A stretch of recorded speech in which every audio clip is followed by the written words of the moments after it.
Mind. এখানে কি বলতেছে? The mind is a set of cognitive facilities.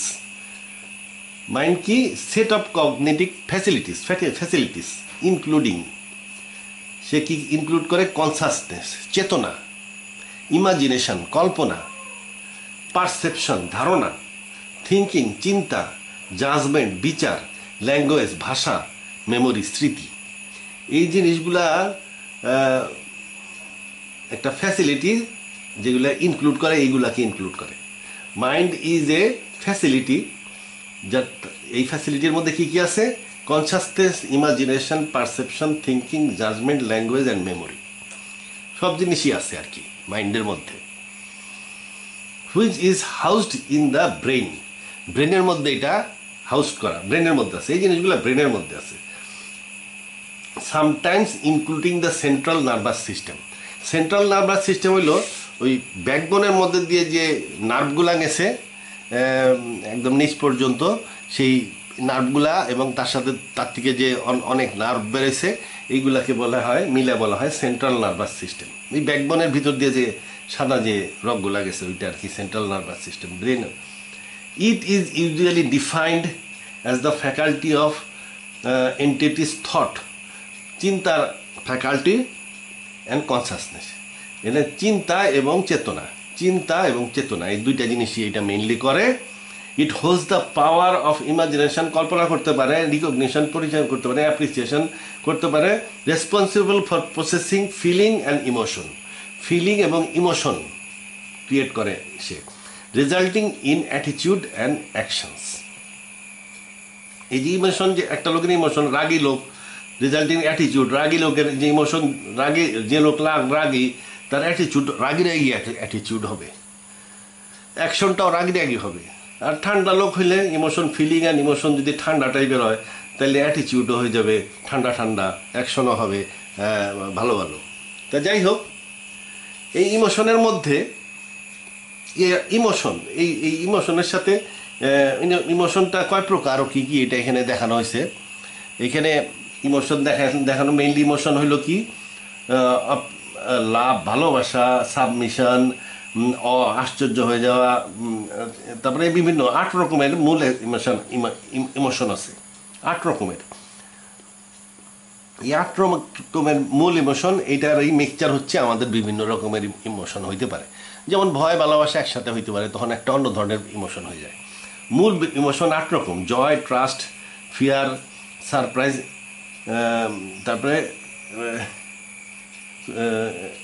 এখানতে পড়া যাচ্ছে না, ডিসগাস্ট, অ্যাঙ্গার, আর হলো অ্যান্টিসিপেশন। এইটার আবার কাউন্টারগুলা, এন্টিগুলা এই পাশে লিখছে। তো এই 8 রকম মূলত ইমোশন, এই 8 রকম মিলে টিলে বিভিন্ন রকমের ইমোশন হয়। তাইলে আমরা দেখলাম যে মাইন্ডটা ওরা বলতেছে মাথার মধ্যে এবং কিছুটা সেন্ট্রাল নার্ভাস সিস্টেমের মধ্যে, সিএনএস মধ্যেও আছে, এইটার মধ্যে মাইন্ড আছে। তাহলে এই অনুযায়ী কোরআন রিসার্চ ফাউন্ডেশনের ঠিক আছে, প্রস্তাব ঠিক আছে। কোরআন রিসার্চ ফাউন্ডেশনে বলতেছে যে mind হাউসড in the brain, which is হাউসড in the brain. ওই সিএনএস এর মধ্যেও কিছু আছে, সেন্ট্রাল নার্ভাস সিস্টেমের মধ্যেও কিছু আছে, ওটুকার বারবার বলার দরকার নেই, মোটামুটি ব্রেন, হাউসড ইন দ্য ব্রেন। এইটাই কিউআরএফ, কোরআন রিসার্চ ফাউন্ডেশন বলছে যে মাইন্ডটা মাথায়। আর ওই যে হুজুরে তো বলে দিল আর জিকির করে লাভ নাই, মাইন্ড মাথায় উঠে গেছে, এখন আর ওই জিকির পীরদের জিকির হবে না, এখন অন্য জিকির করতে হবে, সুবহানাল্লাহ, আলহামদুলিল্লাহ, আল্লাহু আকবার, 3টা জিকিরই উনি সাজেস্ট করে। তা যাই হোক, এইটা তাইলে সায়েন্স বলতেছে।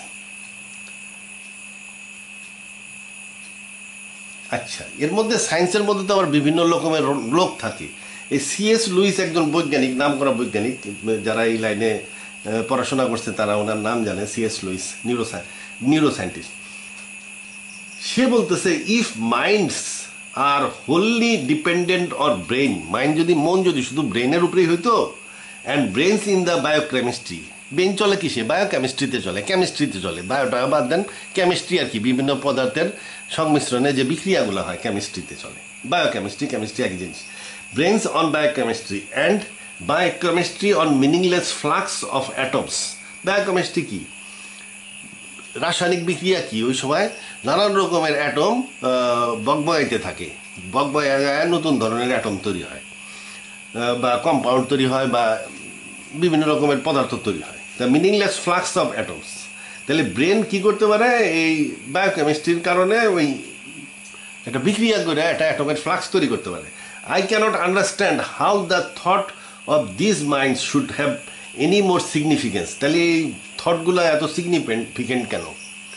এত সুন্দর থট কোত্থেকে বেরোয়? হওয়ার তো কথা বিক্রিয়া, বকবকানি একটা আসার কথা ব্রেন থেকে। Then the sound of wind of the tree. I cannot understand how the thought of those minds should have any more significance than the sound of wind in the tree. তাইলে ওই মাইন্ডের কি হওয়া উচিত? ওই মাইন্ডের output হওয়া উচিত বাতাসের একটা শব্দের মতন, একটা সাউন্ড হওয়া উচিত, সা সা সা। কারণ ওই ব্রেনের মধ্যে নানান রকমের পদার্থ আছে, রক্ত আছে, গিলু আছে, ব্রেনের মধ্যে নার্ভ আছে, কত রকমের ম্যাটেরিয়াল আছে। এরা বিক্রিয়া টিক্রিয়া কইরা আলটিমেট আউটপুট হবে বাতাসের একটা শব্দ, মো করে মাথার মধ্যে থেকে শব্দ দিতে থাকবে। এছাড়া আর কিছুই তো হওয়ার কথা না। এত সুন্দর চিন্তা ভাবনা বেড়েই কোত্থেকে? এটা ওনারা বড় বড় বৈজ্ঞানিক যারা, ইনি একজন বড় বৈজ্ঞানিক, ইনি বলতেছেন যে না, এই ডেফিনেশনটা কমপ্লিট না, ইনকমপ্লিট। এটা আমরা যতটুক দেখি ওইটুক বললাম, কিন্তু ইনি বলতেছেন যে না, শুধুমাত্র ওই মাথার মধ্যে যে গিলু আছে, গিলুর বিক্রিয়াই মাইন্ড ক্রিয়েট করে না।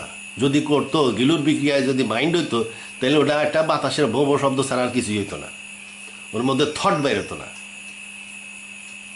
আচ্ছা, আমরা এখন কোরআন আলোচনা করব। কোরআন মাইন্ড সম্বন্ধে বা কলব সম্বন্ধে কি বলছে এবং ওইটা কতটুকু যুক্তিসঙ্গত, ওইটা আমরা আলোচনা করব। কোরআনের ব্যাপারটা আমরা আলোচনা করব এবং দেখব আমরা যদি কোরআনকে চোখ বুঝে সত্য ধরে নিই, তাইলে কি আমরা বেটার আন্ডারস্ট্যান্ডিংয়ে পৌঁছাইতে পারি কিনা। মানে আমি কোরআনকে আলোচনা করব, কইরা আমি কোরআনকে ব্লাইন্ডলি সত্য ধরে নিতে হবে এখানে, কারণ এইসব সায়েন্স অত উন্নত হয় নাই। তো ব্লাইন্ডলি সত্য ধরে নিব, নিয়ে আমি দেখব যে ওইখানে আমার অ্যান্সারটা ভালো পাওয়া গেল নাকি। তো এখানে আমি দেখাচ্ছি কোরআন কি বলে। লোকেশন অফ মাইন্ড, কোরআন অনুযায়ী মাইন্ডের লোকেশনটা কোথায়? লোকেশন অফ মাইন্ড কি? Do they not travel through the land so that their minds may thus learn wisdom. Allah বলতেছে যে ঘুরে ভ্রমণে মনের জ্ঞান বাড়ে। And their ears may thus learn to hear, তাদের কানের শোনার ক্ষমতা বাড়ে। মাইন্ডের সাথে শোনার একটা সম্পর্ক আছে। মনে করেন একটা লোক খুব মনোযোগ দিয়ে একজনের সাথে কথা বলতেছে বা একজনের দিকে তাকায় রয়েছে, ওই সময় তারা যদি অন্য একজন পাশ থেকে এসে ডাকে, ফট করে সে শুনতে পারবে না, কারণ সে এত মনোযোগ দিয়ে তার দিকে কথা মনে করেন একটা ছেলে, টিনেজার একটা ছেলে খুব সুন্দর একটা মেয়ের দিকে হা করে তাকায় আছে, হা করে তাকায় আছে, ওই সময় তার হিয়ারিং অফ হয়ে যাবে। তার পাশের থেকে কেউ যদি ডাকে, ওই ওই দু একবার ডাক দেওয়ার পরে সে শুনবে, হ্যাঁ কী বললি। তো এই এই এই এই এই এই মাইন্ডের সাথে হিয়ারিংয়ের একটা সম্পর্ক আছে। মাইন্ডটা ওই দিকে বেশি রকম কনসেন্ট্রেট করার কারণে তার হিয়ারিং অফ হয়ে গেছে। তারে কয়েকবার ডাকার পরে সে শুই না চমকায় উঠতেছে যে না, হ্যাঁ কী হয়েছে কী হয়েছে। তো ওই আচ্ছা, তাহলে এই মাইন্ডের সাথে আল্লাহ বললো যে তার কানটাও ভ্রমণ করলে কানটাও শোনা শিখবে। Truly it is not their eyes that are blind. আর কানের পরে আল্লাহ চোখের আলোচনা করতেছে যে না, তাদের চোখটা অন্ধ না, বাট দেয়ার মাইন্ডস, তাদের মনটা অন্ধ, মনটা অন্ধ, which are in their chest, যেটা তাদের বুকে। তাহলে কোরআন বলল মন বুকে। আচ্ছা, সুদূর। এখন কিউআরএফকে যদি বলেন যে মন, তো কোরআন ডাইরেক্ট ভার্সে বলছে সুদূরু বুকে, তোরা আবার সুদূর বলতে মাথা বোঝায়, বলে না সুদূরের অর্থ হলো মাথা। বাট এটা যে কোনো আরেবিয়ানরা যদি বলেন সুদূর মানে কি, যে কোনো আরেবিয়ান কি সারা বাংলা মরক্কো থেকে ইরাক পর্যন্ত সব আরেবিয়ান বলবে সুদূর মানে মাথা, বুক। মরক্কো থেকে ইরাক পর্যন্ত যত আরেবিয়ান আছে সবাই বলবে সুদূর মানে বুক। শুধু কিউআরএফ আলারা বলে সুদূর মানে হলো মাথা, কারণ তারা এখন ব্যাখ্যা দিয়ে ফেলছি। তো হঠাৎ করে কোরআনের আয়াতের মধ্যে বুক রে মাথা লিখবে কেন, বলতে কোরআনের একই আয়াতের বিভিন্ন রকমের অর্থ হইতে পারে। আমরা সাইন্টিফিক আলোচনা করে দেখছি এটা মাথা, এইখানে সুদূর মানে হলো মাথা, কিন্তু কোরআনে স্পষ্টভাবে বলছে যে মনটা বুকে। Which in the which truly it is not their eyes, চোখ অন্ধ না, বাট দেয়ার মাইন্ডস, তাদের কলব অন্ধ, যেটা তার বুকে বুকে শোনার ক্ষমতাও কমে যায়। ওই যে উদাহরণ দিলাম, একটা টিনেজার ছেলে যদি হা করে একটা মেয়ের দিকে তাকায়, সুন্দরী মেয়ের দিকে, তাইলে এমন মনোযোগ দিকে তাকায় রয়েছে যে সে তার ধ্যান দেবেন যে শুনতেছে না। আবার দেখার ব্যাপারটাও এমন হইতে পারে যে তার লোভ লালসা এমন এমন কিছু জিনিসের প্রতি এত বাইরে গেছে যে সে ওই জিনিসগুলা ছাড়া অন্য জিনিস দেখেই না। তার লোভ লালসা বা ইন্টারেস্ট এমন এমন জিনিসের প্রতি বাইরে গেছে, মানে একটা ওই ছেলেটাই, ওই টিনেজার ছেলেটাই সারাদিন চিন্তা করে স্পোর্টস কার নিয়ে। ও রাস্তা দিয়ে হাইটে আসলো 10 মাইল, বললো যে এই রাস্তা দিয়ে 10 মাইল হাইটে আসলাম বাসায়, কি দেখছো? বলতে 12টা স্পোর্টস কার দেখছি। ওই স্পোর্টস কার ছাড়া আর কিছু দেখেই নেই, কারণ ওর চিন্তা ভাবনা খালি স্পোর্টস কারের উপরে। তাহলে এই চোখ ওই রকম অন্ধ হয়ে যায় মাইন্ডের কারণে দেখে না। আর এই মাইন্ডটা কোথায়? বুকে। আল্লাহ বলে দিচ্ছে বুকে, আয়াত নাম্বার 22-46। রসুল কি বলছে? রসুল বলছে, prophet said there is a piece of flesh, একটা মাংস খণ্ড আছে, in the body of every child of Adam, আদমের প্রত্যেক বাচ্চার মধ্যে একটা মাংসের খণ্ড আছে। When that is purified the whole body becomes pure, ওইটা পিওর হয়ে গেলে সারা শরীর পবিত্র। And when that goes wrong the whole body goes wrong, ওইটা অপবিত্র হয়ে গেলে সারা শরীর অপবিত্র। Be informed that it is কলব, জানে রাখো এটা কলব। তাহলে কলব কি? একটা পিস অফ ফ্লেশ। তাহলে এই পিস অফ ফ্লেশটা কোথায় আছে? এই বুকে আছে, চেস্টে, কারণ কোরআন বলছে কলব চেস্টে, রসুল বললো এটা একটা পিস অফ ফ্লেশ। তাহলে বুকের একটা পিস অফ ফ্লেশ। কলব কি? এখান থেকে আমরা জানলাম, এই আয়াত এবং হাদিস থেকে জানলাম, কলব একটা পিস অফ ফ্লেশ, মাংসের খণ্ড। আমি আগেই বলছি যে এখনই উল্টাপাল্টা চিন্তা করার দরকার নেই, পুরা কোরআনের সব আয়াতগুলো একসাথে জানার পরে তারপরে আমরা বিশ্লেষণ করতে হবে। এখনই বিশ্লেষণ করার দরকার নেই, এখন বিশ্বাস করে যেতে হবে, বিশ্লেষণ পরে। তাহলে আমরা এখান থেকে এই পর্যন্ত আমরা কি জানছি? কলব বুকে। 2 নাম্বার জানছি এটা একটা পিস অফ ফ্লেশ, মাংসের খণ্ড। আচ্ছা, এইখানে দেখেন রুর আলোচনা করতেছি আমি। রুর আলোচনা কেন করব? রুর আলোচনা আমি এই জন্যই করব, এই রু কি করে এই কারণে। এই দেখেন এখানে আমি একটা পড়তেছি, it is God that takes the রুহ অ্যাট ডেথ, মৃত্যুর সময় আল্লাহ রুহ কবজ করেন। And those that die not, যারা মরে না, ডিউরিং দেয়ার স্লিপ, ঘুমের সময় তাদের রুহ কবজ করেন। Those on whom he has pass the degree of death he keeps back, যারা মারা যাবে তাদের রুহ কিন্তু উনি রেখে দেন, but the rest is sent for a term appointed, বাকিদের রুহ তিনি ফেরত দেন।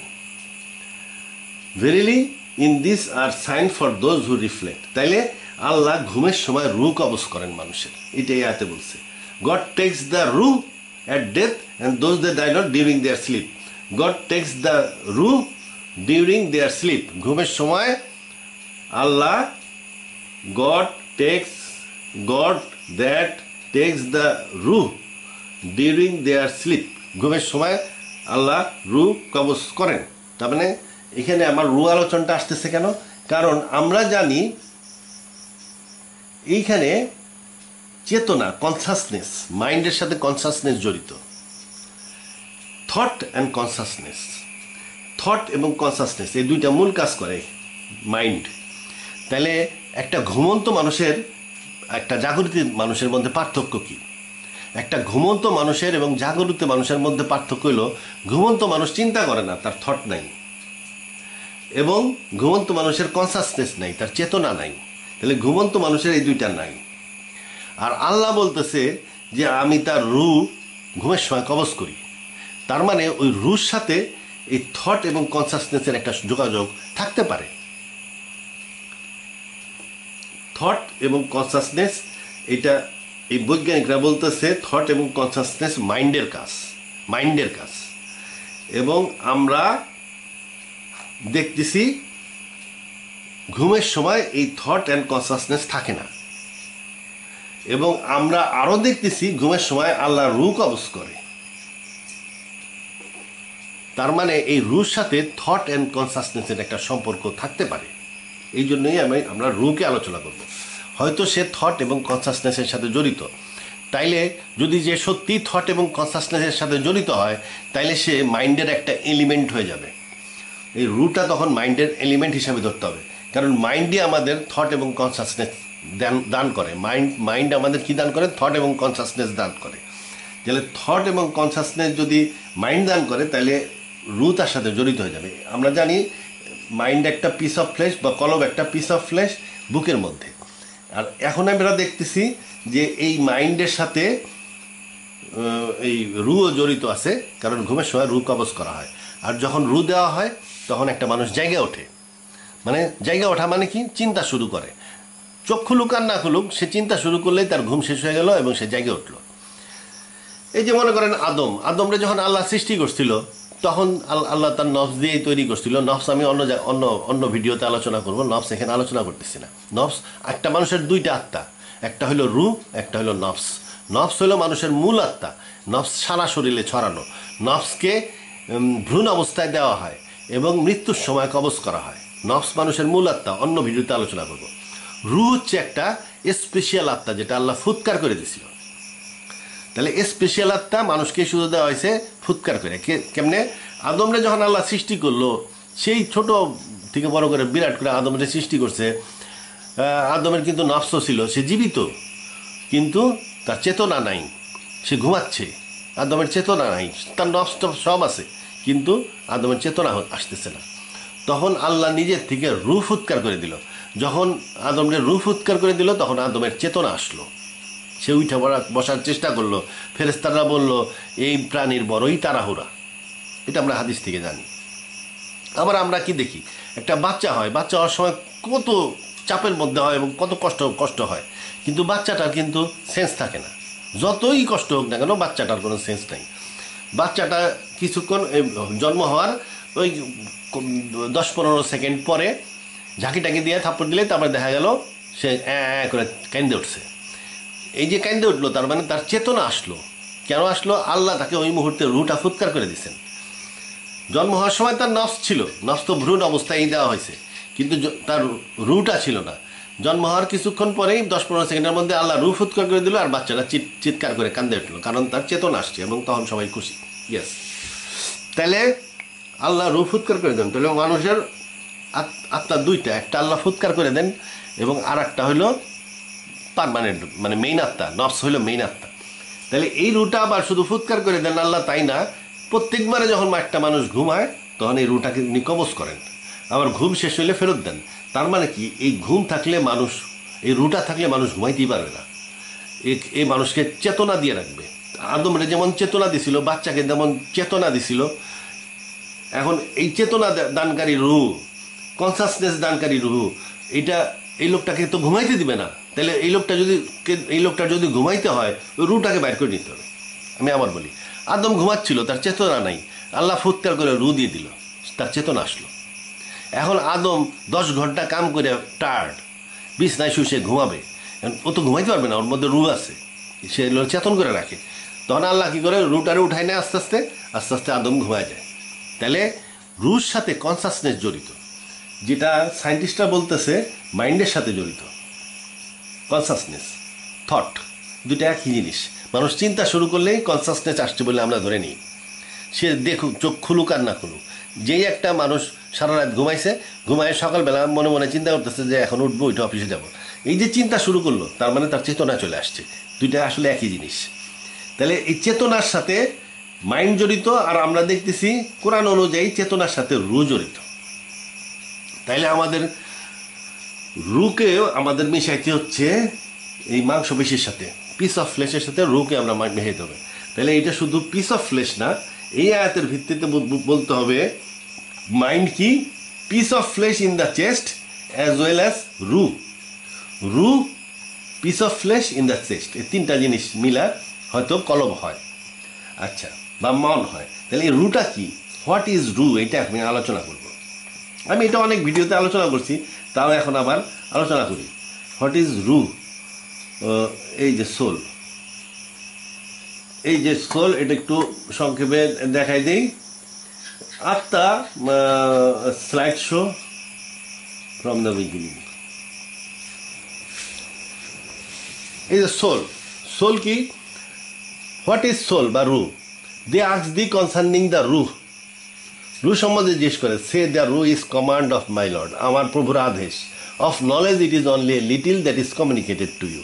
তাহলে আল্লাহর আদেশ, আল্লাহর আদেশ হিসাবে কাজ করে যে জিনিসটা, সেই জিনিসটা হলো রুহ। এইখানে দেখেন পৃথিবীর একটা ম্যাগনেটিক ফিল্ড আছে, এই যে ম্যাগনেটিক ফিল্ড, পৃথিবীর ম্যাগনেটিক, এই যে পৃথিবী, আর এইটা হলো ম্যাগনেটিক ফিল্ড। এই ম্যাগনেটিক ফিল্ড কি করতেছে, সূর্যের থেকে যে সোলার উইন্ড বেরোচ্ছে সে এই পৃথিবীর মধ্যে ঢুকতে দিচ্ছে না, এবং ঢুকতে দিচ্ছে না, যার ফলে সোলার উইন্ড সাইড দিয়ে চলে যাচ্ছে এবং পৃথিবীটার গাছপালা এগুলা রক্ষা পাইতেছে। যদি সোলার উইন্ড ঢুকে যেত তাহলে পৃথিবীর গাছপালা সব মরে যেত। তাহলে এই যে ম্যাগনেটিক ফিল্ড একটা কমান্ড হিসাবে কাজ করতেছে। কি কমান্ড, ঢুকিস না ঢুকিস না ঢুকিস না ঢুকিস না ঢুকিস না ঢুকিস না কমান্ড। কার প্রতি কমান্ড, সোলার উইন্ডের প্রতি কমান্ড। সোলার উইন্ডকে সে কমান্ড দিচ্ছে ঢুকিস না ঢুকিস না। আচ্ছা, তাহলে একটা ম্যাগনেটিক ফিল্ডকে আমরা দেখি যে এর একটা রুর একটা কোয়ালিটি তার আছে, এ কমান্ড হিসাবে কাজ করে। এই কমান্ড হিসাবে কাজ করে কার উপরে কাজ করে, সোলার উইন্ডের উপরে কাজ করে। এই ম্যাগনেটিক ফিল্ড আরও অনেক রকম কাজ করে, সে লোহাকে আকর্ষণ করে, উত্তর দক্ষিণে ফেস করে থাকে, এগুলো সবই কমান্ড হিসাবে কাজ করেছে। আর আবার নবী বলছেন, রসুল্লাহ বলছেন, the souls are like conscripted soldier, সৈনিকের মতন, চাকরিতে ভর্তি অসৈনিকের মতন। Those whom they recognize they get along with, and those whom they do not recognize they will not get along with. মানে সৈনিকের মতন, যাদেরকে চিনে তাদেরকে কাছে নেয়, আর যাদেরকে চিনে না দূরে তাড়ায় দেয়। তাইলে এটা কি, এটা একটা অ্যাট্রাকটিভ বা রিপালসিভ ফোর্স হিসাবে কাজ করে। যারা চিনে তাকে কাছে নেয়, যারা চিনে না তাকে দূরে ঠেলে দেয়। তার মানে এটা অ্যাট্রাকটিভ বা রিপালসিভ ফোর্স। এখানে দেখেন ম্যাগনেটিক ফিল্ড এখানে অ্যাট্রাকটিভ বা রিপালসিভ ফোর্সের উদাহরণটা এখানে নাই। এখানে সে কী করতেছে, কমান্ড, এই ম্যাগনেটিক ফিল্ড এখানে কমান্ড হিসাবে কাজ করতেছে। কি কমান্ড, সেই ইলেকট্রনগুলোকে কমান্ড দিচ্ছে যে এই দিকে যাও, ডাইরেকশন নির্ধারণ করে দিচ্ছে। সো এইখানেও ম্যাগনেটিক ফিল্ড একটা কমান্ড হিসাবে কাজ করে ইলেকট্রনের উপরে। আচ্ছা, একটা অ্যাটমের ক্ষেত্রে, একটা অ্যাটমের ক্ষেত্রে দেখেন এখানে ম্যাগনেটিক ফিল্ড, হাদিসে কি বলছে, যারা যারা রু এমন একটা জিনিস যে যারা চিনে সে কাছে নেয়। মানে এই যে ম্যাগনেটিক ফিল্ড, সে ইলেকট্রনকে চিনে, এই জন্য ইলেকট্রনকে ধরে ঘোরাচ্ছে, কিন্তু সে প্রোটনকে চিনে না, এই জন্য প্রোটনকে ডিস্টার্ব করতেছে না। তাহলে ম্যাগনেটিক ফিল্ড কি, এক ধরনের রুহ। আচ্ছা, এখানে আরও কিছু আছে, স্ট্রং নিউক্লিয়ার ফোর্স ফিল্ড আছে। এই স্ট্রং নিউক্লিয়ার ফোর্স ফিল্ড কী করে, এই যেখানে প্রোটনগুলো আছে, প্রোটনগুলোকে ধরে রাখছে নিউক্লিয়াসের মধ্যে। প্রোটনগুলো রিপালসিভ টু ইচ আদার, এদের দূরে সরে যাওয়ার কথা, কিন্তু এই স্ট্রং নিউক্লিয়ার ফোর্স ফিল্ড একটা কমান্ড হিসাবে কাজ করতেছে প্রোটনের উপরে। কি কমান্ড, যে দূরে সরে যাও না, নিউক্লিয়াসের মধ্যে থাকো, খবরদার এদিক দিক যাও না, নিউক্লিয়াসের মধ্যে থাকো। বাইরে ম্যাগনেটিক ফিল্ড বড় গোলমাল করতেছে, অতএব নিউক্লিয়াসে থাকো, সে জোর করে ধরে রাখছে নিউক্লিয়াসের মধ্যে। তাহলে স্ট্রং নিউক্লিয়ার ফোর্স ফিল্ড কি, একটা কমান্ড। কার উপরে কমান্ড, প্রোটনের উপরে কমান্ড।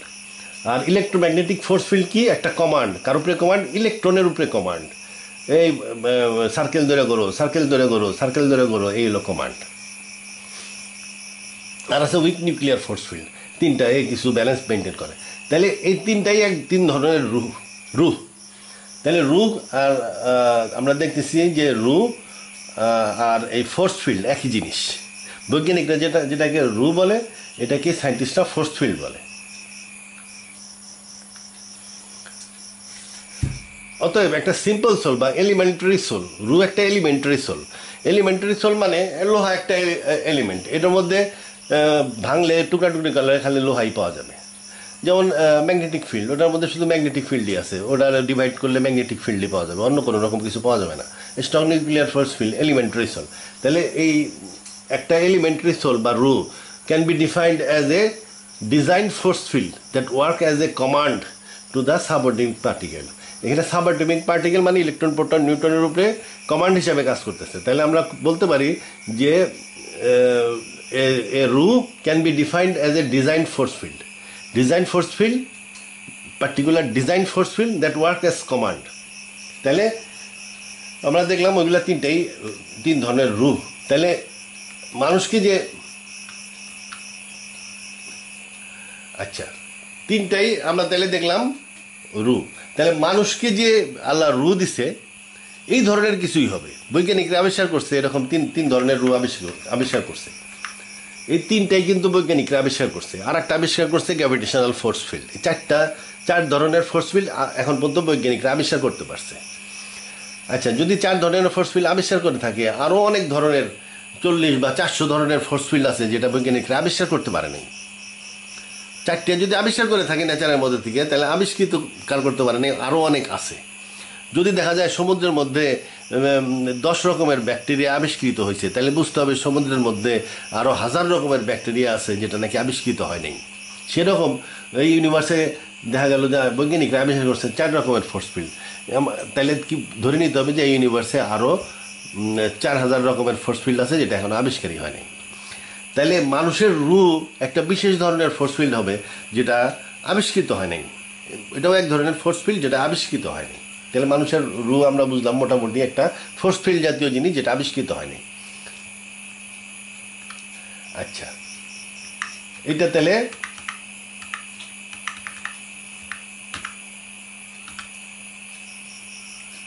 আচ্ছা এখানে একটা জিনিস কি বুঝলাম যে যদি আমরা ধরেও নেই যে হ্যাঁ সরি যদি যদি যদি আমরা ধরেও নেই যে হ্যাঁ এটা একটা ফোর্স ফিল্ড আর রো একই জিনিস এবং মানুষের ওই ধরনের ফোর্স ফিল্ড আছে, তাহলে এই ফোর্স ফিল্ড কীভাবে কনসাসনেস বা মাইন্ড হিসাবে মাইন্ডে কীভাবে ভূমিকা রাখে, মাইন্ডের ক্ষেত্রে কীভাবে এটা ভূমিকা রাখে। আচ্ছা, এটা একটু আলোচনা করবো মাইন্ডের মধ্যে কীভাবে সে ভূমিকা রাখে। মানে একটা ফোর্স ফিল্ড আর পিস অফ ফ্লেশ। আগে ছিল কলবটা কী ছিল, শুধুমাত্র রসুল্লাহ বলছিলেন পিস অফ ফ্লেশ, কোরআনে বলা হয়েছিল এটা বুকে অবস্থিত। তাহলে বুকের একটা পিস অফ ফ্লেশ। আচ্ছা, এখন দেখলাম এর সাথে জড়িত আছে রু। আচ্ছা, এই রু তাহলে এই যে রু এটাও একটা ফোর্স ফিল্ড আর ওটা একটা মাংসপিণ্ড। হাদিসে আসছে মাংসপিণ্ড, আর একটা আমি এসে যোগ করলাম এটা একটা ফোর্স ফিল্ড। তাহলে এর মধ্যে চিন্তা ভাবনার ব্যাপারটা আসে কেমনে, চেতনার ব্যাপারটা আসে কেমনে। এই চেতনার ব্যাপারটা আমাদের জানতে হলে বস্তু জগৎ সম্বন্ধে জানতে হবে। বস্তু জগতে এই যে আমরা যেগুলাকে বলি এই যে বিভিন্ন ধরনের ফোর্স ফিল্ড, যে ইলেকট্রন কি এক ধরনের ফোর্স ফিল্ড। এটা যখন পদার্থের মধ্যে থাকে একটা পার্টিকেল হিসাবে থাকে, যখন পদার্থের থেকে বেড়ে যায় তখন একটা ওয়েভ হিসাবে থাকে। এই একই জিনিস, ওয়েভ পার্টিকেল ডুয়ালিটি দেখায় এরা। তাহলে এই ইলেকট্রনগুলা কনসাস। আচ্ছা, যদি ইলেকট্রনগুলা কনসাস হয়ে থাকে তাহলে এদের চেতনা আছে, এদের চেতনা আছে, ইলেকট্রনের চেতনা আছে। এই যে ম্যাগনেটিক ফিল্ড এর চেতনা আছে। এই চেতনাটার পরীক্ষাটাই আমি এখানে একটা ছোট্ট ভিডিওর মাধ্যমে দেখাবো।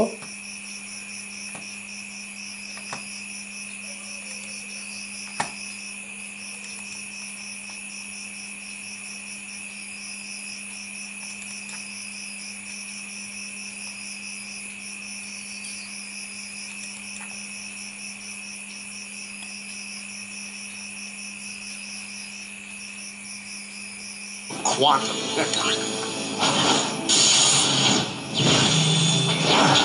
An electron is a tiny, tiny bit of matter, like a tiny marble. Let's fire a stream through one slit. It behaves just like the marble, a single band.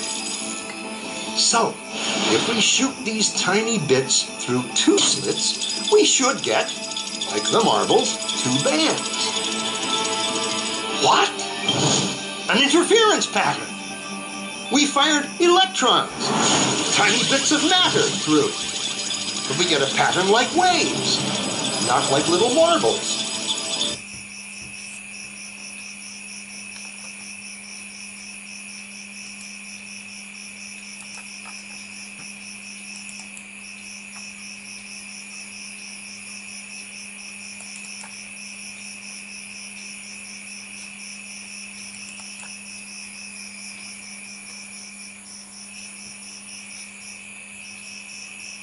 competition with each other. Physicists were completely baffled by this, so they decided to peek and see which slit it actually goes through. They put a measuring device by one slit to see which one it went through and let it fly. But the quantum world is far more mysterious than they could have imagined. When they observed, the electron went back to behaving like a little marble. It produced a pattern of two bands, not an interference pattern of many. The very act of measuring or observing which slit it went through meant it only went through one, not both. The electron decided to act differently, as though it was aware it was being watched. It would তাহলে আমরা দেখতেছি যে electron বুঝছে যে তারে দেখতেছে। An electron আবার দেখেন is এটা a tiny bit of matter. Say decide করতেছে যে সে পার্টিকেল হিসাবে Let's যাবে। fire a stream through one slit. It behaves just like the marble, a single band. So, if we shoot these tiny bits through two slits, we should get, like the marbles, two bands. What? An interference pattern. We fired electrons, tiny bits of matter through. But we get a pattern like waves, not like little marbles. তার মানে যখন দুইটার মধ্যে যাচ্ছে তখন সে wave হিসাবে যাচ্ছে। ঠিক এই জিনিসটাকেই যখন একটা ডিটেক্টর লাগানো হয়, ওই যে চোখ দিয়ে দেখাইলো চোখটা ডিটেক্টর লাগানো হয়, তখনই আবার সে ওয়েভ হিসাবে যায় না, সে পার্টিকেল হিসাবে যাইতে থাকে। কারণ তার মানে কি, যখনই ডিটেক্টর লাগানো হয় তখনই ইলেকট্রনটা বুঝে যে ডিটেক্টর দিয়ে আমাকে দেখা হচ্ছে, তখন সে আর ওয়েভ হয় না, তখন সে পার্টিকেল হিসাবেই থাকে। তার মানে কি, এই ইলেকট্রনটা এই ক্ষুদ্রতম একটা পার্টিকেল, ক্ষুদ্রতম, আমরা কল্পনা করতে পারি না এটা কত ক্ষুদ্র। এটারও একটা চেতনা আছে, সে বুঝে যে তাকে দেখা হচ্ছে। তাহলে ইলেকট্রন কনসাস।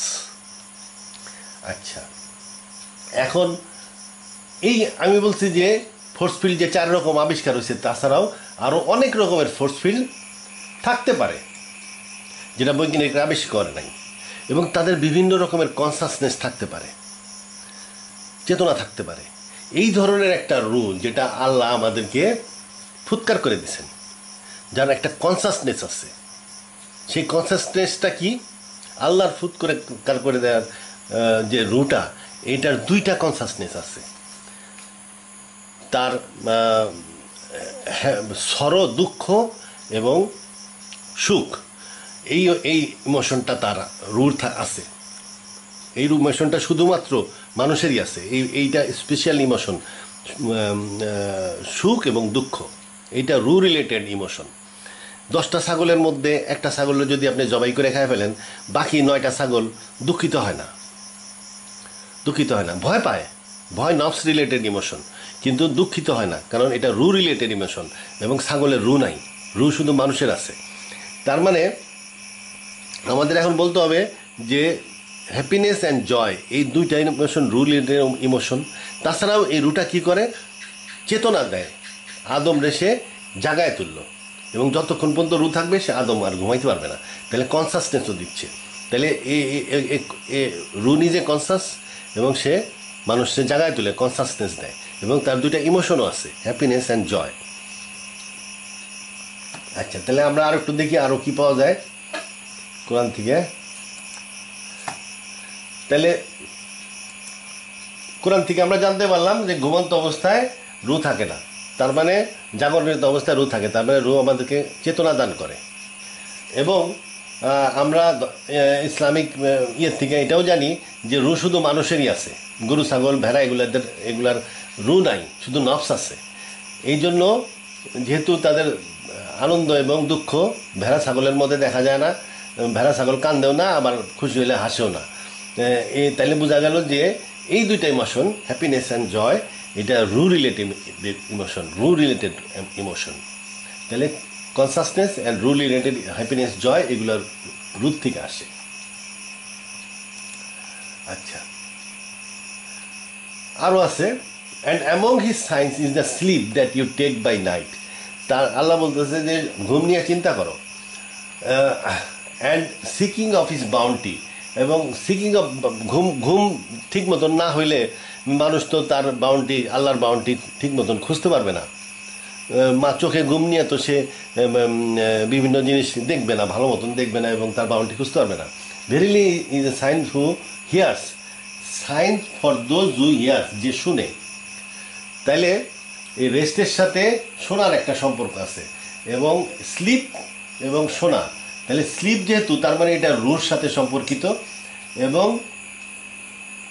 এই রুর সাথে আবার শোনাটাও সম্পর্কিত। এখন রুর সাথে শোনাটাও সম্পর্কিত। স্লিপের, যেহেতু স্লিপ এখানে বলছে, তার মানে এই স্লিপের সাথে রু জড়িত আছে, এবং রু না নিলে তো ঘুমায় না। আচ্ছা, রু জড়িত আছে, এবং এখানে যেহেতু শোনার কথা বলছে, তার মানে এই রুর সাথে শোনাটাও জড়িত আছে। কোরআনের একটা আয়াতে যা কিছু দেয় আল্লাহ অযথা দেয় না, প্রত্যেকটা জিনিসের একটা রিজন আছে। বোঝা যাচ্ছে রুর সাথে শোনার একটা সম্পর্ক আছে। ওই ছেলেটা যে হা করে একটা মেয়ের দিকে তাকায় আসছিল, এবং এমন মনোযোগ দিয়ে তাকায় আসছিল যে সে চারদিকে আর কিছু শুনতেছিল না, তার শোনা হয়ে গেছিল। তার মানে কি, সে ওই মেয়েটার দেখে তার রু খুব খুশি হয়েছে, খুশির চোটে তার কনসেন্ট্রেশন পুরোপুরি ওই দিকে চলে গেছে, তার শোনা বন্ধ হয়ে গেছে। তাইলে আমরা বুঝতেছি যে আমাদের যে হিয়ারিং ডিভাইসের সাথে রুর একটা সম্পর্ক আছে। আমরা যা শুনি সেটা রু হয়ে ব্রেনে যায়, আমরা যা শুনি সেটা রু পার হয়ে ব্রেনে যায়। রু যদি কোনো দিকে কমপ্লিটলি ডাইভার্টেড হয়ে যায়, তাহলে হিয়ারিংটা কাট অফ হয়ে যাবে। যেমন ঘুমের সময় কান তো খোলা থাকে, কিন্তু যতই শব্দ হোক না কেন মানুষ শোনে না, কারণ ওই সময় রুটা বাইর করে নিয়ে গেছে। রু যেহেতু বাইর করে নিয়ে যায়, তাহলে এই যে সাউন্ড ওয়েভ ব্রেন পর্যন্ত পৌঁছায় না, কাট অফ হয়ে যায়। তার মানে কি, রুটা আবার রু এই কানের সাউন্ড ওয়েভ এবং ব্রেনের যে ইলেকট্রোম্যাগনেটিক ওয়েভ, এই দুইটার মধ্যে একটা কানেকশন হিসাবে কাজ করে। সাউন্ড ওয়েভটা ট্রান্সফার করে সে ইলেকট্রোম্যাগনেটিক ওয়েভ বানায় ব্রেনে পাস করে, এবং সে রু সিলেক্ট করে কোনটা শুনতে চায় কোনটা শুনতে চায় না। একটা রাস্তায় চলতেছেন, অনেক সাউন্ড হচ্ছে, কিন্তু পাশের যে লোকটা, তার কথাটা আপনি শুনতে যাচ্ছেন। এই জন্য রু করবে কি, কনসেন্ট্রেট করে পাশের লোকটার দিকে মনোযোগ দিবে। দেখা যাবে রাস্তার এই যে গুলিস্তানের কিরিংয়ের মধ্যেও আপনি ওই পাশের লোকটাকে শুনবেন, কারণ হলো আপনার রু আপনাকে হিয়ারিংটাকে ডাইভার্ট করে দিচ্ছে ওই পাশের লোকের দিকে। তাহলে রুর সাথে হিয়ারিংয়ের সম্পর্ক আছে। অ্যান্ড ক্রিয়েটেড ফ্রম পেয়ার্স মানে হলো ডিএনএ ডাবল হেলিক্স। পেয়ার্স, এই পেয়ার্স কথাটা কোরআনে অনেক জায়গায় আছে। And we made your slip rest, মানে মানুষের স্লিপকে রেস্ট বানানো হয়েছে, মানুষকে ডিএনএ ডাবল হেলিক্স দিয়ে বানানো হয়েছে, এমনভাবে বানানো হয়েছে যেন তার ঘুমটা রেস্টে পরিণত হয়। অন্য প্রাণীর ঘুম কিন্তু মানুষের মতন ডিপ না। আপনি মানুষ যখন ঘুমায়, তার ঘর থেকে সমস্ত কিছু চুরি করে নিয়ে যেতে পারবেন, কিন্তু একটা সিংহ যখন ঘুমায় তার গুহার মধ্যে, তখন ওই গুহায় আপনি ঢুকতে পারবেন না, পট করে সে ঘুম ভেঙে যাবে। তার ঘুম খুব হালকা। মনে করেন একটা ঘোড়া 24 ঘন্টায় মাত্র 2 ঘন্টা ঘুমই তার জন্য যথেষ্ট। তাও এই যে 2 ঘন্টা সে ঘুমায়, দাঁড়ায় ঘুমায়। তার মানে কি, অন্য প্রাণীর ঘুম খুব হালকা, এবং ঘুমের তেমন একটা প্রয়োজন হয় না, রেস্ট, অত ব্রেনের রেস্ট দরকার না। মানুষের ব্রেন হলো ম্যাসিভ ব্রেন, যার ফলে এই ব্রেনের রেস্ট দরকার যাতে সে বাউন্ডারি সিকিং করতে পারে।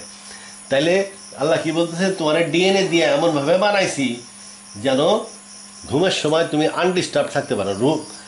মানুষ আসলে একটা আনকনশাস প্রাণী, মানুষ একটা অচেতন প্রাণী। আদমরে আল্লাহ যখন সৃষ্টি করছিল, সে অচেতন অবস্থায় সৃষ্টি হয়েছিল। এই মানুষকে চেতনায় রাখা হয় রু দিয়ে, এটা উল্টা। আর অন্য প্রাণীর রু নাই, রু ছাড়াই তারা চেতনায় থাকে, আবার ঘুমাইতেও পারে, আবার জায়গায় উঠতে পারে। রু ছাড়াই তারা ঘুমায় এবং জায়গায় ওঠে, তবে তাদের ঘুমটা হালকা। কিন্তু মানুষ কি, সে এটা কমায় যাওয়া প্রাণী আর কি, চেতনাহীন প্রাণী মানুষ। একে রু দিয়ে জায়গায় রাখা হয়, এবং রু নিয়ে নিলে সে ঘুমায় পড়ে। তা এইভাবে মানুষের স্লিপটাকে ডিপ করা হয়েছে এবং রেস্ট করা হয়েছে। এখন এই যে and created you from pairs, এখন প্রেয়ার বলতে সাধারণত লোকজন কি বলবে যে না বাপ মা না, কোরআনে অনেক জায়গায় পেয়ার উল্লেখ আছে, এগুলা বাপ মা ইয়ে করেন। আমি এই যে একটা ছোট্ট একটা ইয়ে দেখাই, এতে বুঝতে পারবেন যে পেয়ার বলতে কোরআনে যত আয়াত আছে সব কটা ডিএনএ ডাবল হেলিক্স বোঝাইছে। এই যে ডাবল হেলিক্স দুইটা স্ট্রিপ উঠে গেছে, মাঝখান দিয়ে যে এই যে এটিসিএন যে এইটা হলো কোড, এইগুলা দিয়ে কোড তৈরি হয়, এটা মাঝখানে জোড়া দেওয়া, এইটা খুলতে পারে আবার লাগতে পারে, এইটাই ডিএনএ। এটা মানুষের শরীরের মধ্যে সমস্ত কোষ টোষ এগুলা রিপেয়ার করে তৈরি করে। এই ডিএনএ মানুষের শরীরে প্রায় 250 রকমের সেল আছে, এই 250 রকমের সেল তৈরি করতে পারে এই ডিএনএ এর মধ্যে। এটা একটা প্রোগ্রাম আসলে। আবার 1000 রকমের এনজাইম তৈরি করতে পারে। আবার মাল্টিপ্লাই, এর মধ্যে বডি প্ল্যান জিন আছে, হোক্স জিন আছে। এরা আবার একটা বডি প্ল্যান জিন একটা এককোষী একটা জাইগোটকে বাড়ায় 100 ট্রিলিয়ন সেলের একটা মানুষের মতন আকৃতি মানুষ তৈরি করতে পারে। এটা একটা বিশাল প্রোগ্রাম। এই প্রোগ্রাম যদি বইতে লেখা হয়, এই বই উচ্চতা হবে পাহাড়ের চেয়ে উঁচা। এটা বিশাল প্রোগ্রাম। এটা হলো জোড়া বলছে আল্লাহ, জোড়া, জ্ঞানী জোড়া। আমি দেখাচ্ছি জিনিসটা, আমি আরও অনেক ভিডিওতে দেখাচ্ছি, যে অনেক, যেহেতু আমার ভিডিওগুলো দেখেন এই তো আমি এটা আবার দেখাই। এই যে স্লাইড শো ফ্রম বিগিনিং, এই যে ডিএনএ ডাবল হেলিক্স, এটাকে কি বলা হয়েছে?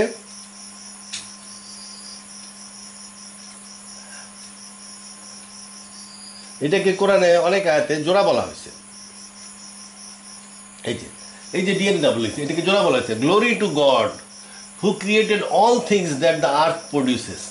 পৃথিবীতে যত রকমের প্রাণী আছে, এই যে ব্যাকটেরিয়া, অ্যামিবা, এদের তো ছেলে মেয়ে নাই, সেগুলোর কথা এখানে বলছে যে ব্যাকটেরিয়া, অ্যামিবা আল্লাহ সৃষ্টি করে। All things that the earth produces as well as their own kind, মানুষ and thing of which they have no knowledge, মানে ওই যে ব্যাকটেরিয়া, অ্যামিবা এগুলা, ফ্রম পেয়ার্স। তাহলে এই যে এই জিনিসগুলো বানাইছে, কোত্থেকে বানাইছে? অ্যামিবা কোত্থেকে হয়, তারপরে ব্যাকটেরিয়া কোত্থেকে হয়, এবং মানুষ কোত্থেকে হয়েছে? সমস্ত প্রাণী, পৃথিবীর সমস্ত জীবিত প্রাণী, ব্যাকটেরিয়া থেকে শুরু করে ম্যাপেল ট্রি পর্যন্ত, কিংবা একটা অ্যামিবার থেকে শুরু করে সেই নীলতিমি পর্যন্ত, এই ডিএনএ ডাবল হেলিক্সের তৈরি। এইটা ছাড়া কোনো জীবিত প্রাণী সৃষ্টি করা সম্ভব না।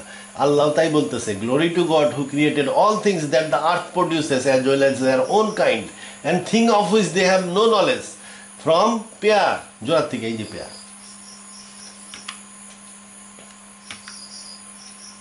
আচ্ছা, আর একটা আয়াত আছে ব্যাপারে, ডিএনএ ডাবল হেলিক্স, এটা নোবেল প্রাইজ বলা হয়েছে।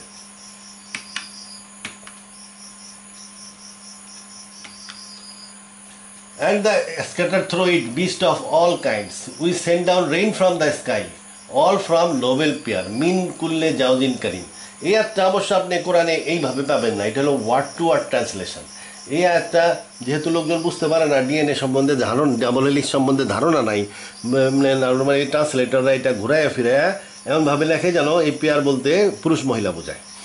কিন্তু আপনি যদি ওয়ার্ড টু ওয়ার্ড ট্রান্সলেশন করেন তাহলে এটা পাবেন। And he scattered through it beast of all kinds, we send down rain from the sky, all from noble pair. মানে দুনিয়াতে যত রকমের প্রাণী আছে সব কিছুই নোবেল পেয়ারের তৈরি। এটা আর একটা আয়াত আছে, do they not look at the earth how many we produced in it, all from noble pair, মিন কুল্লে জাউজিন কারিম। এটা হলো 26 নম্বর সূরার 7 নম্বর আয়াত। তাহলে আর একটা আয়াতে দেখলাম, তাহলে এটাও এই পেয়ারকে বলতে একেই বোঝাচ্ছে, কারণ এটার থেকেই সমস্ত প্রাণী সৃষ্টি করা সম্ভব, অন্য কিছু কোনো পেয়ার থেকে এরকম সম্ভব না। এমনকি ব্যাকটেরিয়া, অ্যামিবার পেয়ারই থাকে না, ওরা এককোষী প্রাণী। And the earth we have spread it out and set there our mountains standing firm and the grown there in every kind from attractive pair. এটাও একটা আয়াত। তারপরে that has created pairs in all things and has made for you ships and cattle on which. তাহলে Allah pair সব কিছুর মধ্যে জোড়া সৃষ্টি করে পেয়ার সৃষ্টি করছেন, পেয়ার ডিএনএ ডাবল হেলিক্স সৃষ্টি করছেন, এবং তার থেকে কী করছেন? জাহাজ তৈরি করছেন। জাহাজ কি? এই জাহাজটা হলো আগেকার দিনের কাঠের জাহাজ। তার মানে আল্লাহ এই কাঠের জাহাজ তৈরি করছেন। কাঠের জাহাজ, গাছও কিন্তু এই ডিএনএ ডাবল হেলিক্সের তৈরি। এই ডিএনএ ডাবল হেলিক্সই একমাত্র জোড়া যা দিয়ে একটা জাহাজ তৈরি সম্ভব। এই ডিএনএ ডাবল হেলিক্স একমাত্র জোড়া যা দিয়ে জাহাজ তৈরি সম্ভব। আপনি একটা পুরুষ জাহাজ এবং একটা মহিলা জাহাজ বানাইতে পারবেন না। বানায় ওদেরকে বিয়ে দিলেন, তারপরে একটা বাচ্চা জাহাজ হলো, এটা তো কোনো সময় সম্ভব না। আল্লাহ বলছে জোড়া দিয়ে জাহাজ বানাইছি। তার মানে এটা এই জোড়া দিয়েই গাছ হয়, এই গাছ দিয়েই জাহাজ হয়। অ্যান্ড ক্যাটেল, ওই যে ঘোড়া গাথাও হয়, অন হুইচ ইউ রাইড, এই জাহাজও চলো ক্যাটেলও চলো। তাহলে এই সব আয়াতে জোড়া বলতে সব এই ডিএনএ ডাবল হেলিক্সকেই বোঝায়। আচ্ছা, আর দরকার নেই, এটা বোঝা গেছে। তাহলে আল্লাহ বলতেছে যে আমি তোমাদেরকে জোড়ার থেকে সৃষ্টি করছি, অন্য প্রাণীদেরকেও, সব প্রাণীদেরকে আল্লাহ জোড়ার থেকে সৃষ্টি করছে, কিন্তু মানুষকে এমনভাবে সৃষ্টি করছে যেন মানুষ ঘুমন্ত প্রাণী হিসাবে জন্ম নিচ্ছে, পরে তারে রু দিয়ে চেতনা দান করা হচ্ছে। তাহলে আমরা 3টা জিনিস পাইলাম। 1 নাম্বার জিনিস এখান থেকে পাইছি বৈজ্ঞানিকদের কাছ থেকে। বৈজ্ঞানিকরা বলতেছে যে mind is activity of brain. তাহলে আমরা ব্রেনকে নিলাম, এবং তারা শুধু ব্রেন বলে নাই, নার্ভাস সিস্টেমও বলছে। তাহলে ব্রেন এবং নার্ভাস সিস্টেমকে নিলাম, যে হ্যাঁ ব্রেন আর নার্ভাস সিস্টেমের যে অ্যাক্টিভিটি, এটাই মাইন্ড বা কলম। এরপরে কোরআন বলল এটার অবস্থান বুকে এবং এটা একটা মাংসপেশি। তার মানে কি, এই যে ব্রেন, এই ব্রেনটা এই বুকের মাংসপেশিতে কাজ করতেছে নার্ভাস সিস্টেমের মাধ্যমে। ব্রেন, তাহলে ব্রেন, নার্ভাস সিস্টেম এবং বুকের মাংসপেশি, এই 3 মিলে হইল তাহলে কলম। ব্রেন, নার্ভাস সিস্টেম, এই যে নার্ভাস সিস্টেমের কথা বৈজ্ঞানিকরাই বলতেছিল, brain sometimes including the central nervous system, CNS. তাহলে ব্রেন অ্যান্ড সিএনএস, এই 2টা হইল মাইন্ড। আর এখানে কোরআন বললো যে না, এটা বুকে, তার মানে ওই সিএনএস এর মাধ্যমে বুক কানেক্ট হয়েছে, নার্ভাস সিস্টেমের মধ্যে বুক কানেক্ট হয়েছে, ব্রেনও আছে, নার্ভাস সিস্টেমের মধ্যে বুকও কানেক্টেড হয়ে গেল। বুকের কি কানেক্ট হইলো? একটা মাংসপেশি কানেক্ট হইলো। তাহলে আমরা মাইন্ড বলতে কি বুঝবো? ব্রেন, নার্ভাস সিস্টেম এবং বুকের মাংসপেশি। ব্রেন, নার্ভাস সিস্টেম, বুকের মাংসপেশি, এই 3টা জিনিস মিলে হলো কলব। এরপরে আসতেছে কি? রু। তাহলে ওভারঅল কাজটা হচ্ছে রুর মাধ্যমে। রুটা কি করে? ওই আল্লাহ যখন ঘুমের সময় তো রু কবজ করে, আবার যখন দেয় সেও হয় ওই বুকের মাংসপেশির সাথে যায়, অ্যাটাচ হয়ে যায়। বুকের মাংসপেশির সাথে রুটা অ্যাটাচ করে, আবার এই মাংসপেশির সাথেই নার্ভ, ব্রেন থেকে নার্ভ চলে আসছে। তার মানে এই মাংসপেশিটাই মেইনলি কাজ করতেছে কলব হিসাবে। তার সাথে নার্ভের সাহায্যে ব্রেনের কানেকশান আছে, আবার তার সাথে রুর সাথেও কানেকশান আছে। রু তাকে কী করে? চেতনা দেয়। ব্রেন কী করে? ডাটা দেয়, ল্যাঙ্গুয়েজ বিভিন্ন ডাটা ব্রেন দেয়। আর এটা কি করে? চেতনা দেয়। এ না থাকলে কি হয়? ঘুমায় যায়। আর এ না থাকলে কি হয়? পাগল হয়ে যায়। তাহলে এই পিস অফ ফ্লেশটাই আসলে কলব। রসুল যেটা বলছেন, একে হেল্প করে ব্রেন। কিসের মাধ্যমে হেল্প করে? ওই সিএনএস বা সেন্ট্রাল নার্ভাস সিস্টেমের মাধ্যমে এই ফ্লেশকে, মাংসপিণ্ডকে সাহায্য করে। আর এই মাংসপিণ্ডকে আরও কে সাহায্য করে? রু সাহায্য করে। রু এটাকে হাউস করে, চেতনা দান করে এবং ইমোশন দান করে। এই যে আমরা যদি খুব দুঃখ পাই, বুকটা ধরে আসে কেন? কারণ দুঃখ এবং আনন্দ রু রিলেটেড ফিলিং। যখন দুঃখ পাচ্ছি বুক ধরে আসে, কারণ হলো বুকে দুঃখ পাই আমরা। রু রিলেটেড, রু বুকে থাকে, এই মাংসপেশির সাথে, বুকের মাংসপেশির সাথে রু থাকে, এবং দুঃখ যেহেতু রু রিলেটেড ইমোশন, দুঃখ পাইলে বুক ধরে আসে, আনন্দ পাইলে বুক ফুলে ওঠে। কারণ হলো এই মাংসপেশি বুকে, এই যে বুকে আল্লাহ বলছে বুকে, এই মাংসপেশি বুকে, এর সাথে রু যখন অ্যাটাচ হয়ে যায় তখন হয়ে যায় কলব। যখন এই কলবটা আনন্দ অনুভব করে, সে বুকটা ফুলে ওঠে। তাহলে আমরা বলতে পারি মাইন্ড একটা কি? মাইন্ড কি? কলব। মাইন্ড কি? মাইন্ড একটা ভার্চুয়াল এক্সটেনশন অফ ব্রেন। ব্রেনটা হলো hardware.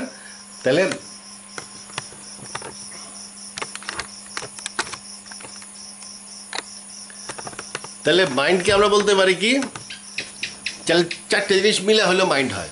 Brain, central nervous system, বুকের মাংসপেশি এবং আল্লাহ দিচ্ছে রু। রুটাই আসল প্ল্যাটফর্ম হিসাবে কাজ করে। এই মাইন্ডের রুটাই প্ল্যাটফর্ম হিসাবে কাজ করে। সুফিরা বলছে যে এ বুকে আছে, আবার এ মাথাতেও এর এক্সটেনশন আছে। তাইলে 4টে জিনিস, ব্রেন, সেন্ট্রাল নার্ভাস সিস্টেম, বুকের মাংসপেশি এবং রু, এই 4 জিনিস মিলা হয় মন। এই মনটা তাহলে কী হইল? যেহেতু এটা ব্রেন এবং ইলেকট্রিকে চলতেছে, ব্রেন এবং এটা ফোর্স ফিল্ড, রু একটা ফোর্স ফিল্ড, আমি বলছি অজানা ফোর্স ফিল্ড। যে তাহলে এটা কি, ব্রেন ইলেকট্রিক সিগন্যাল পাঠায় নার্ভাস সিস্টেম দিয়ে, এবং কিসের মধ্যে পাঠাচ্ছে, ওই ফোর্স ফিল্ডের মধ্যে পাঠাচ্ছে। ওই ফোর্স ফিল্ডটা বুকের মাংসপেশিতে ধরে আছে, সে বুকের মাংসপেশিতেও অ্যাকশন রিয়াকশন পাঠায়। তাহলে কি হলো, একটা ব্রেনের ভার্চুয়াল এক্সটেনশন অফ ব্রেন।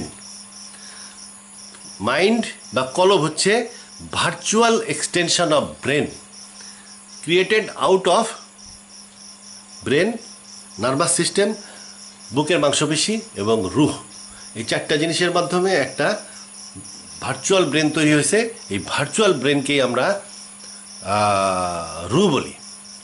এর কিছু এফেক্ট আছে কানে। একে যদি আল্লাহ নিয়ে যায় তাহলে কানের সাথে ব্রেনের কানেকশন নষ্ট হয়ে যায়, যার ফলে আর মানুষ শুনে না। আচ্ছা, এবং সে যদি বেশি রকম কনসেন্ট্রেট করে তাহলে ওর কথাই শুনবে, বাকি লোকের কথা শুনবে না। এই জন্য শোনার সাথে রুর সম্পর্ক আছে। আচ্ছা, এবং দেখার সাথেও আল্লাহ বলছে এক আয়াতে যে দেখার সাথেও আছে। আমাদের যে ভিশনগুলো ক্রিয়েট হচ্ছে, এই ভিশনটা ব্রেন সব প্রথমেই নেয় না, এই ব্রেন যেহেতু তার একটা প্ল্যাটফর্ম আছে, ফোর্স ফিল্ড আছে, ব্রেন করে কি যা চোখে আসে এখানে দেখলে একটা ছবি ক্রিয়েট করে টিভির মতন, তারপরে এটা পাঠায় দেয় স্ক্রিনে। স্ক্রিনটা কি, মাইন্ড বা কলবটাই হলো স্ক্রিন।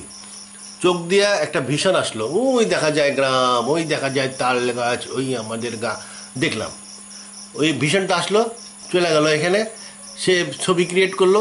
তারপরে এইখান দিয়ে এই যে চোখের আলোটা আল্লাহ পিছে নিছে কেন?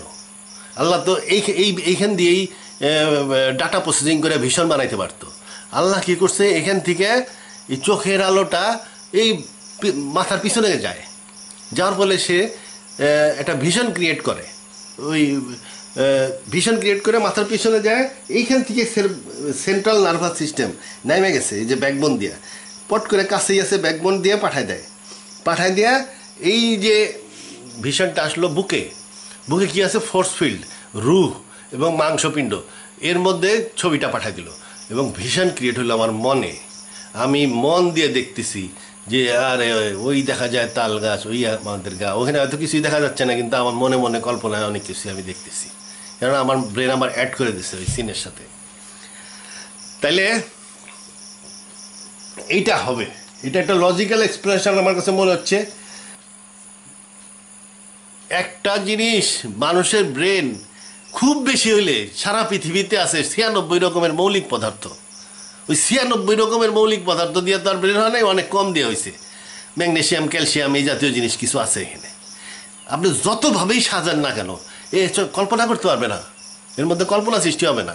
ওই বৈজ্ঞানিকরাই কইছে যে এখানে কেমিক্যাল রিয়াকশন হবে, আর খালি বাতাসের শব্দ, শা শা শা শা শা শা শব্দ শুনবেন, কারণ এখানে কেমিক্যাল রিয়াকশন বুটুর বুটুর বুটুর বুটুর করতে থাকবে, কোনো চিন্তা আসবে না। এই চিন্তা আসতে গেলেই লাগে হইতেছে কলব, রুহ, ইমোশন।